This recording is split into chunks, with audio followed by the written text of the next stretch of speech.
नमस्कार मित्रांनो, मी अभिषेक स्वागत करतो तुम्हा सर्वांचं आजच्या ह्या नवीन व्हिडिओमध्ये. मित्रांनो, पोलीस भरती 2024-25च्या मित्रांनो मैदानी चाचणीचं हॉल तिकीट आलेलं आहे. मित्रांनो, तुमच्या इथं फिजिकल 11 तारखेपासून चालू होणार आहे मैदानी चाचणी आणि तुमचे कागदपत्र पडताळणी मित्रांनो ही तुमची म्हणजे 11 फेब्रुवारीपासून होणार आहे मित्रांनो.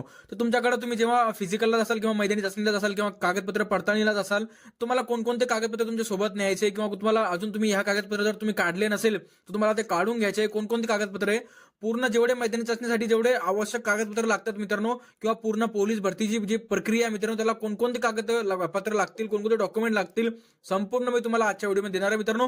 पूर्ण डॉक्युमेंट तुम्हाला सांगणार आहे. तुम्ही जर काढले नसेल मित्रांनो तर ते काढून घ्या, कारण जर तुम्ही हे डॉक्युमेंट तुमच्याकडे नसेल तर मित्रांनो तुम्ही ही मैदानी चाचणी देऊ शकत नाही मित्रांनो, कारण तुम्हाला अपात्र करण्यात येईल. कारण तुमची मैदानी चाचणी आणि कागदपत्र पडताळणी ही दोन्ही सोबत होते मित्रांनो. तशा प्रकारची ही माहिती जी आहे मित्रांनो, ती कागदपत्राची लिस्ट पूर्ण मी तुम्हाला देणार आहे. कोणकोणते कागदपत्र आवश्यक आहे, तुम्ही जर काढले नसेल तर आतापर्यंत तर काढून घ्या मित्रांनो.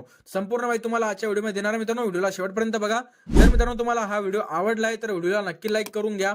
नवीन असले मित्रांनो आपल्या चॅनलला नक्की सबस्क्राईब करून घ्या असेच नवनवीन व्हिडिओ बघण्यासाठी. चला मित्रांनो व्हिडिओला स्टार्ट करूया. तर बघा मित्रांनो, सर्वात पहिले मी तुम्हाला सांगतो कोणकोणते कागदपत्र तुम्हाला लागणार आहे. जेव्हा तुम्ही भरतीला जासाल मित्रांनो, जेव्हा मैदानी चाचणीला तुम्ही जासाल तर तुम्हाला कोणकोणते डॉक्युमेंट सोबत न्यायचे मित्रांनो, ते तुम्हाला संपूर्ण माहिती मी सांगणार आहे मित्रांनो. बघा, तर बघा सर्वात पहिले मी तुम्हाला सांगतो पूर्ण बघा. तर पोलीस भरतीचे आपण कागदपत्र बघणार आहे, कोणकोणते कागदपत्र तुम्हाला सोबत न्यायचे बघा. तर बघा मित्रांनो, जेव्हा पण तुम्ही बघा आता पहिले जे डॉक्युमेंट मित्रांनो ते ऑनलाईन सादर केलेल्या अर्जाची प्रत, म्हणजेच मित्रांनो तुम्ही जेव्हा ऑनलाईन फॉर्म भरला होता तेव्हा ऑनलाईन फॉर्म भरताना तुम्हाला एक ऍप्लिकेशन प्रिंट मिळाली असेल किंवा ऑनलाईन जे फॉर्म भरले त्याची तुम्हाला पावती मिळाली असेल किंवा प्रिंट मिळाली असेल, तर ही प्रिंट तुम्हाला सोबत घेऊन जायची मित्रांनो. तुम्हाला ऍप्लिकेशन प्रिंट आणि तुम्ही जे पेमेंट केलं होतं 250 रुपये किंवा 400 रुपये जे पण तुम्ही पेमेंट चलान केलं होतं त्या चलानची प्रिंट हे दोघे तुम्हाला सोबत घेऊन जायचंय. म्हणजेच तुम्हाला ऍप्लिकेशन आवेदन अर्ज मित्रांनो आणि म्हणजे तुम्ही ऑनलाईन अर्ज सादर केलेल्या अर्जाची प्रत आणि तुमची जे पेमेंट केलं होतं तुम्ही फॉर्म भरताना त्याची तुम्हाला प्रत, हे दोन्ही प्रिंट तुम्हाला सोबत न्यायचे. नंतर मग ओळखपत्रासाठी मित्रांनो तुम्ही आधार कार्ड नेऊ शकतात. आधार कार्ड नसेल तुमच्याकडे मतदान कार्ड पण चालू शकते मित्रांनो आणि पॅन कार्ड, हे तीनापैकी तुम्ही कोणतेही एक ओळखपत्र तुमच्यासोबत इथं ठेवू शकता मित्रांनो. ओके, चला पुढे बघा. पुढे मित्रांनो पासपोर्ट फोटो बघा. जेव्हा तुम्ही मैदानी चाचणीसाठी जासाल मित्रांनो, तुम्हाला तुमच्या जवळ मित्रांनो 7 ते 8 पासपोर्ट फोटो तुम्हाला जवळ ठेवायचे मित्रांनो. 7 ते 8 पासपोर्ट फोटो तुम्हाला तिथं लागणार आहे मित्रांनो. काही तुम्हाला तुमच्या हॉल तिकीटवर डाउनलोड मतलब चिपकावे लागतील, काही तिथं फॉर्मवर तुम्हाला चिपकावे लागतील. तर तुम्हाला पूर्ण भरती प्रक्रियेसाठी 7-8 तुम्हाला इथं पासपोर्ट फोटो लागणार आहे. तर ते तुम्ही जर काढले नसेल तर काढून घ्या मित्रांनो. ओके, बघा पुढचं डॉक्युमेंट बघूया. 10वी आणि 12वी उत्तीर्ण गुणपत्रक व प्रमाणपत्र. बघा आता तुम्हाला काय करायचं, 10वी आणि 12वीचे जे तुमचं गुणपत्रक आणि प्रमाणपत्र म्हणजेच मार्कशीट आणि बोर्ड सर्टिफिकेट तुम्हाला दोघंही सोबत ठेवायचे. दोघंही सोबत लागतात मित्रांनो, ते पण ओरिजिनल. आलं लक्षात सर्वांना. अशा प्रकारे तुम्हाला 10वी आणि 12वीचे इथं मार्कशीट आणि गुणपत्रक तुम्हाला सोबत ठेवायचे मित्रांनो. बघा पुढे बघा, जन्म दाखला. आता बघा मित्रांनो, जन्म दाखला हा कंपल्सरी नाहीये मित्रांनो, तुम्ही घेऊन जाऊ शकतात. नसेल घेऊन गेले तरी चालेल, काही विषय नाहीये. चला पुढे बघा. पुढे मित्रांनो शाळा सोडण्याचा दाखला म्हणजेच तुमची टीसी मित्रांनो, टीसी किंवा एलसी त्याला आपण म्हणतो. तर शाळा सोडण्याचा दाखला तुम्हाला सोबत ठेवायचा मित्रांनो, तो पण डॉक्युमेंट तुम्हाला तिथं जमा करावा लागतो मित्रांनो. पुढे बघा. पुढे रहिवासी प्रमाणपत्र, ज्याला आपण डोमेशियल सर्टिफिकेट पण म्हणतो, डोमेशियल प्रमाणपत्र पण म्हणतो, हे पण तुम्हाला इथं लागणार आहे मित्रांनो, की तुम्ही कोणत्या जिल्ह्याचे रहिवासी आहे, तुम्ही कुठले रहिवासी आहे ते पाहण्यासाठी तुमचं इथं रहिवासी प्रमाणपत्र आणि म्हणजेच डोमेसाईल सर्टिफिकेट तुम्हाला इथं लागतं मित्रांनो. आतापर्यंत काढलं नसेल तुम्ही डोमेसाईल सर्टिफिकेट इथं काढून घ्या, 3-4 दिवसामध्ये निघून जातं मित्रांनो. पुढे बघा. पुढे जातीचं प्रमाणपत्र म्हणजेच कास्ट सर्टिफिकेट. मागास वर्गातील उमेदवार असल्यास बघा, जर तुम्ही मागास वर्गातील उमेदवार आहे जसं की ओबीसी, एससी, एसटी ह्या अशा मागास वर्गीय उमेदवार तुम्ही जर प्रवर्गातील तुम्ही उमेदवार असेल मित्रांनो, तर तुम्हाला जातीचं प्रमाणपत्र म्हणजेच कास्ट सर्टिफिकेट तुम्हाला लागणार आहे मित्रांनो. हा लक्ष सर्वांना. बघा पुढे बघा, जात वैधता प्रमाणपत्र. आता हे मित्रांनो हे आता सध्या तुम्हाला लागत नाही, हे नंतर लागतं जेव्हा तुमची जॉईनिंग झाल्यानंतर. पण जर तुमच्याकडे नसेल तर काढून घ्या, कारण ह्याला पण जात वैधता प्रमाणपत्र काढायला पण टाइम लागतो, 10-15 दिवस लागतात.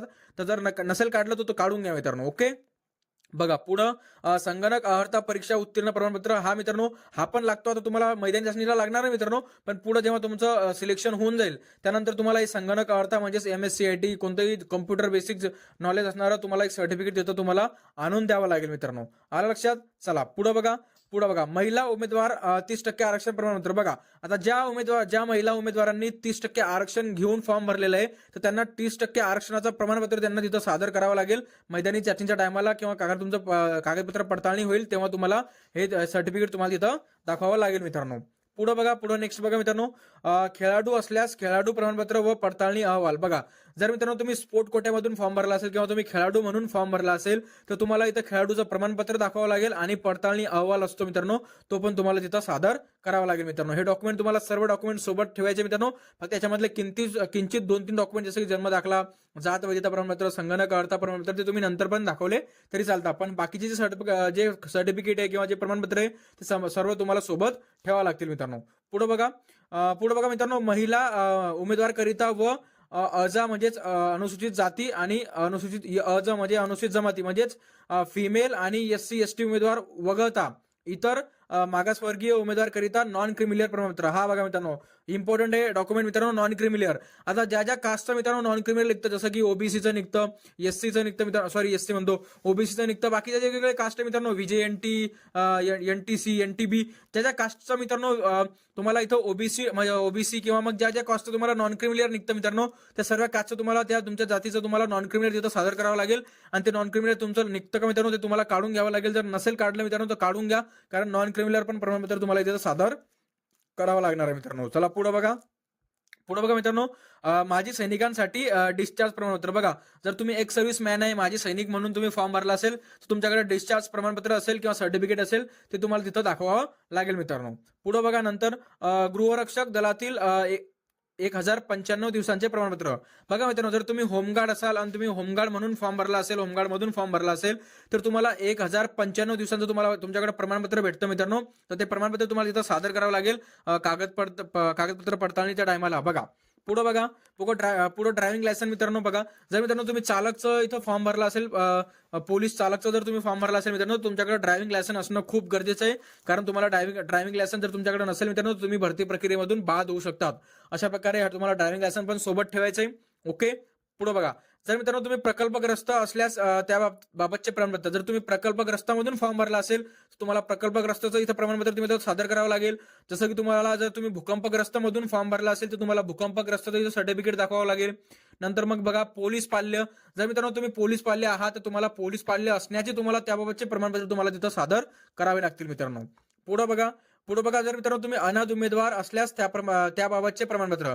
जर मित्रांनो तुम्ही अनाथ आहात आणि अनाथ मधून तुम्ही फॉर्म भरला असाल, हे आरक्षण घेऊन जर तुम्ही अनाथचं आरक्षण घेऊन जर तुम्ही फॉर्म भरला असेल मित्रांनो तर तुम्हाला अनाथाचं सर्टिफिकेट पण तिथं सादर करावे लागणार आहे मित्रांनो.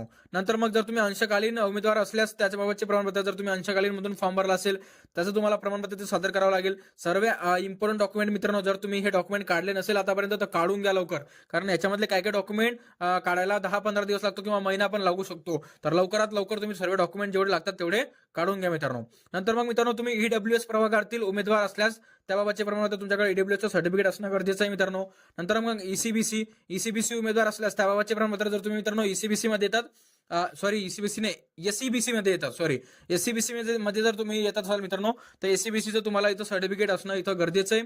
नंतर मित्रांनो तुम्ही NCC मधून NCC उमेदवार आहात किंवा त्याच्याबद्दल तुम्ही फॉर्म भरला असेल NCC मधून तर NCC तुमच्याकडे प्रमाणपत्र असण्याचं पण इथं गरजेचं आहे मित्रांनो. अशा प्रकारचे हे इम्पॉर्टंट डॉक्युमेंट आहे मित्रांनो. हे इम्पॉर्टंट डॉक्युमेंट तुम्हाला तुमच्या मैदानी चाचणीच्या टायमाला तुम्हाला सोबत ठेवायचे. याच्यामध्ये 3-4 डॉक्युमेंट आहे जे तुम्ही सोबत नाही ठेवले तरी चालेल, जसं की जन्म दाखला, जात वैधता प्रमाणपत्र, संगणक अर्हता प्रमाणपत्र.